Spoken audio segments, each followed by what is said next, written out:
Saturday, April the 3rd, 2004. Did I tell you about the time when I used to sit with my back against the window and the morning sun massaging me from behind?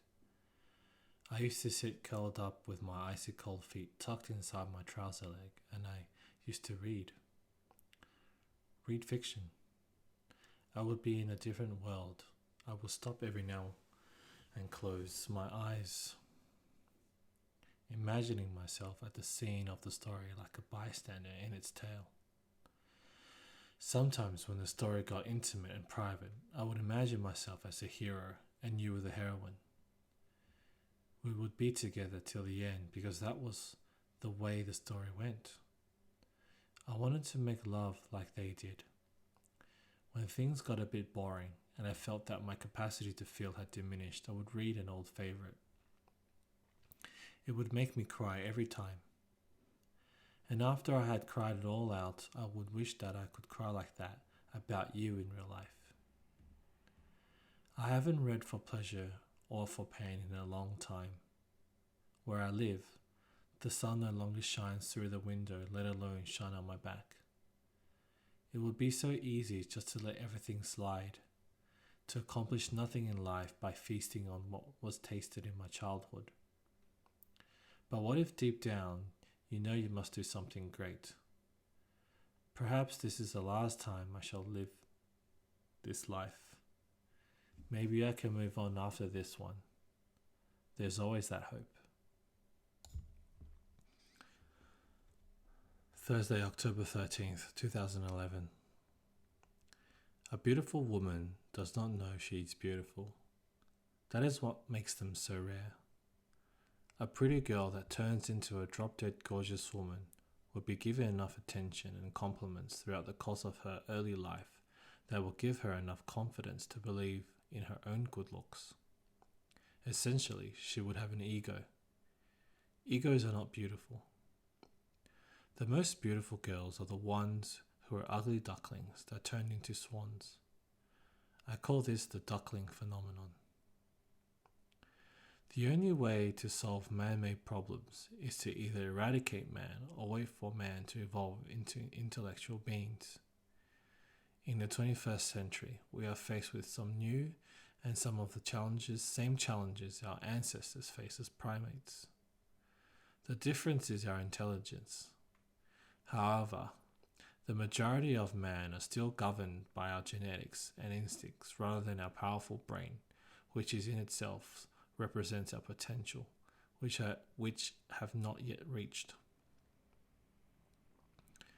I could write a book of all the problems our human society is facing on this planet. Hell, I could write volumes of books.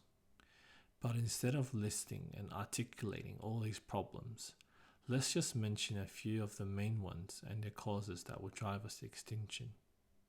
In this case, self-destruction, starvation, caused by overpopulation and insufficient food production. Disease, caused by artificial processes and environmental manipulation. For example, eating heavily processed foods leading to cancer. Vehicles, cars, etc., that decrease physical exercise leading to health problems. Acts of violence against each other, caused by pursuit of conflicting interests, for example, religious beliefs, pursuit of wealth, etc. I have mentioned problems that directly affect our survival, well-being, and existence, as this is the focus of our lives. We want to live. Someone once told me that in order to begin, we must start at the end. So let's start at the end. The end is a happy and productive society, living harmoniously on Earth in a sustainable and cooperative way.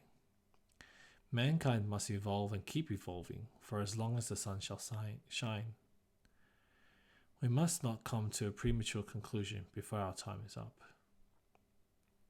Now, how do we reach this happy and harmonious ending? Evolve. The question is, are we capable of evolving into this intellectual being, or are we bound to die using the old excuse that it is in our human nature to be so? Thousands of years ago, some smart people left us the Bible, the Quran, the Buddhist scripts, which were basically manuals on how we should live. Thousands of years ago, thousands of years later, has anything gotten better or worse? I do not believe we naturally evolve into intellectual beings, not in the time frame we've got. We need to engineer this process. This process is our hurdle. This is the challenge we have to overcome in order to survive. But it's the chicken and egg conundrum. We do not have the intellect right now to orchestrate such a move. How can we breed out all the violent, greedy people? Half-wits and the lesser representatives of our population are still breeding and having offspring every minute of the day. In actual fact, the smarter and more intelligent of our kind are having less children. No, this is not an actual fact, even though I started the sentence with an actual fact. If it were an actual fact, then our population would not be advancing at all. There's some theory about survival of the fittest and that the better genes gets passed on to our offspring. That has been working for the first few million years before mankind was spawned, but unfortunately it doesn't look like it's working out quite well now. But I digress. The solution, and this is what this book is mainly about, is to license breeding.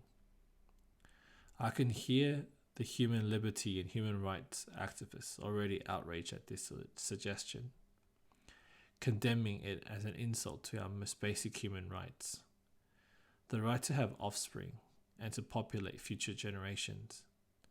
But let me say this to them. It is your human right to have a child, but that child has a right to live in a healthy world. So by exercising your right to have a child in an unhealthy and declining world where resources are scarce, you are essentially taking their rights away. A license for breeding is essentially a protection of human rights. The license will